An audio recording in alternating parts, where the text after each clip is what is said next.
Olá, turminha do berçário e mini maternal, tudo bem com vocês? Olhem, eu aqui de novo com os meus animais. Hoje eu vim falar de um animal muito bonitinho e ele é todo amarelinho. É o pintinho. Ele é muito fofinho, ele é muito pequenininho. Vamos descobrir o som do pintinho?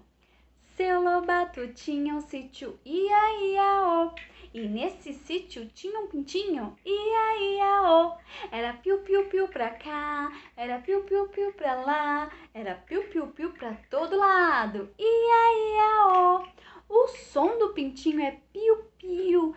Gente, ele é muito pequenininho e ele é da cor amarelo. Ele é muito fofinho. E aí, gostaram? Eu quero ver vocês fazendo o som do pintinho. Piu, piu, piu, piu, piu. Eles são muito fofinhos. Um grande beijo da professora Lu.